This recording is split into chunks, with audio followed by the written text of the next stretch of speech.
This is the Pythagorean theorem that we haven't touched on yet. We've alluded to the first part in a couple classes, but I haven't really formally covered it. So the first part is going to be talking about this thing called a Pythagorean triple. It's basically a set of three integers that will always make a right triangle. The second thing we're going to talk about is the Pythagorean theorem in three dimensions. So let's go ahead and start with the Pythagorean triples. Today I'd like you guys to use freeform notes, so make sure you have a heading with the date at the top.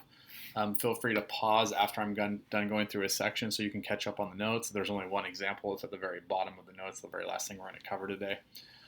So let's go ahead and start. All right, Pythagorean triples. A Pythagorean triple is a set of three positive integers. I'm going to underline that word integers, such that a squared plus b squared equals c squared. So it's just the Pythagorean theorem, nothing new there. Okay, here's the key here. You have to remember that all three numbers have to be integers. So it's not a Pythagorean triple unless they're all integers, right? So here are a couple common Pythagorean triples. The first one that I want to point out, and probably the most important one for you guys just to know, is 3, 4, 5. 3 squared is 9, 4 squared is 16, 5 squared is 25. 9 plus 16 is 25, it works. And then you have 5, 12, 13, 8, 15, 17, 7, 24, 25. Now you'll notice that if we go down from 3, 4, 5 to 9, 12, 15, all we're doing is multiplying all these values by 3. Right here, you'll notice that 5, 12, 13, if we multiply all those values by 2, we get 10, 24, 26. You'll notice right here that 3, 4, 5 is repeated again as 6, 8, 10. 6, 8, 10 is just multiplying these original values by 2. The takeaway from this is that if you take this top row of values right here, right, and you multiply them by any positive integer, you're going to get a new Pythagorean triple. So there's an infinite number of Pythagorean triples out there, and they're all going to be some sort of multiple of these original triples. So just keep that in mind. Now, the one I really think it's important for students to kind of be able to recognize right off the bat, because you see it all the time, is the 3, 4, 5. It's a good one to know. The reality is, if you don't have these memorized, you can still figure out the missing side of a right triangle or the missing leg hypotenuse, whatever it might be. But it's a nice tool to have in your belt in case you run across something like this. So there's a short on the Pythagorean triples. Now let's move on to the Pythagorean theorem in three dimensions. Okay. In a rectangular prism, the length of the longest diagonal d squared is equal to the sum of the squares of the length of a, the width b, and the height c of the prism. So right here we have a rectangular prism or a box, and you'll notice that we have a would be the diagonal of, say, the base of the box.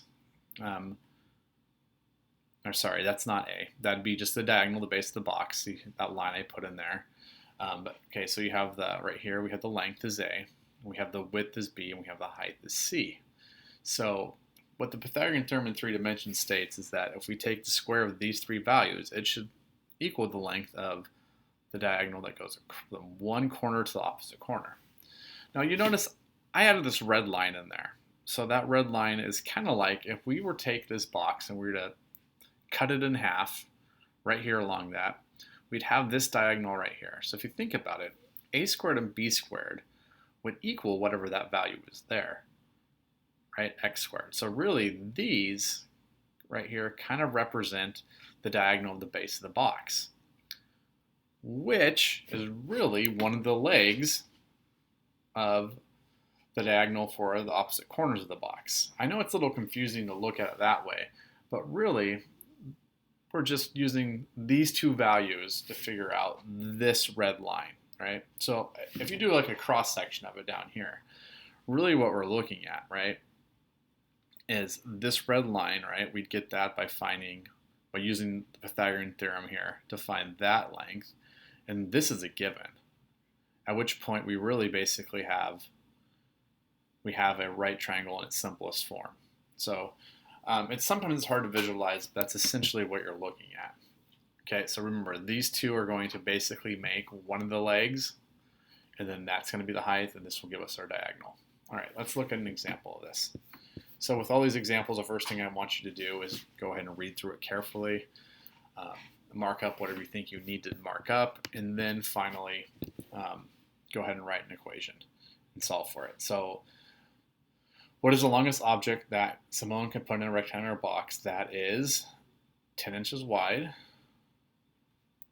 12 inches long, and 20 inches tall? Now round to the nearest tenth of an inch. This is a weird one because the question's really right there at the top. Right, so I'm going to go ahead and sketch this object. This does not need to be perfect, so I'm just going to make myself a rectangular prism. Okay, there's my, basically, there we go. Now I'm going to kind of do a bit of a dotted line here.